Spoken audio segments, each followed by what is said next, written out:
एक सवाल Akhilesh ji social media पे बहुत पूछा जब हमने ये मुनादी की कि हम आपका इंटरव्यू करने वाले हैं।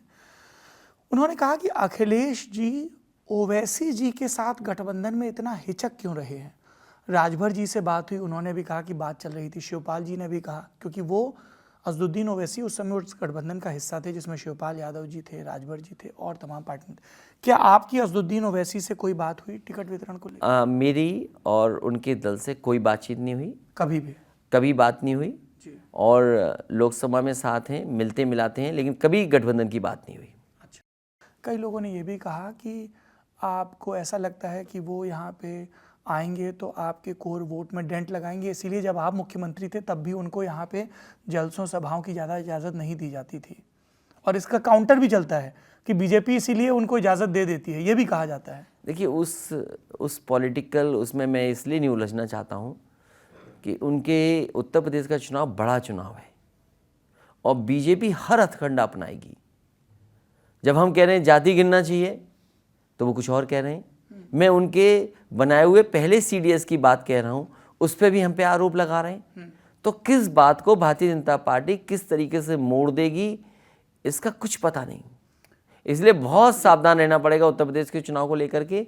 इसलिए मैं सावधान हूँ। मेरा लक्ष्य है कि भारतीय जनता पार्टी उत्तर प्रदेश से हटे। इसीलिए मैंने शुरुआत की थी। मैं अपनी जेब में अन्न की पोटली लेके चलता हूँ और मैं हर एक को संकल्प दिलाता हूँ कि संकल्प लीजिए और भारतीय जनता पार्टी को हटाइए। अन्न संकल्प, और कहिए तो मैं निकाल के दूँ, मैं निकालूँ? आप फिलहाल आपको भी संकल्प दिला फिलहाल तो आप अपने बयान निकालिए।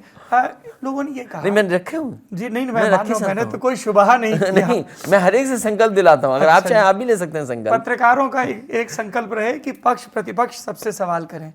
अखिलेश जी, कई लोगों ने कहा कि जैसे कई बुजुर्ग नेता हैं जिनके जो नेताजी के दौर के नेता हैं और उनका बहुत सहयोग मिल रहा है आपको इस बार। ममता बनर्जी टीएमसी की देश भर में भाजपा के साथ साथ कांग्रेस पर हमलावर हैं, लेकिन यहाँ आपको आशीर्वाद दे रही हैं।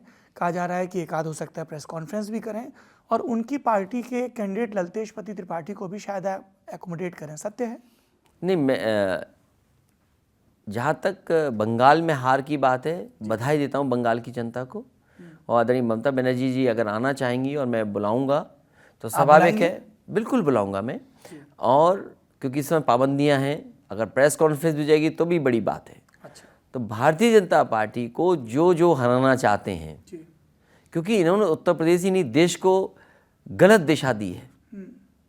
मैं इनसे जानना चाहता हूँ, डबल इंजन की सरकार है जी। आज उत्तर प्रदेश में सबसे ज़्यादा बेरोजगार क्यों है जी। आज उत्तर प्रदेश में इतना भेदभाव क्यों है जी।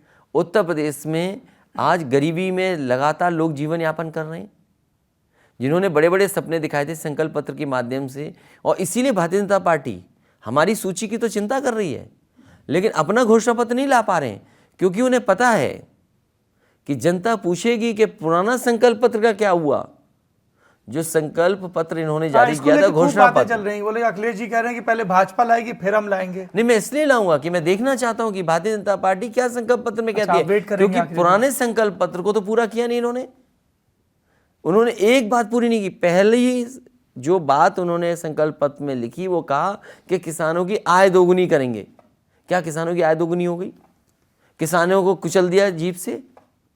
किसानों की अगर किसी ने अपमान किया है और हत्या की है तो वो भारतीय जनता पार्टी के लोग हैं। क्या जवाब है इनके पास?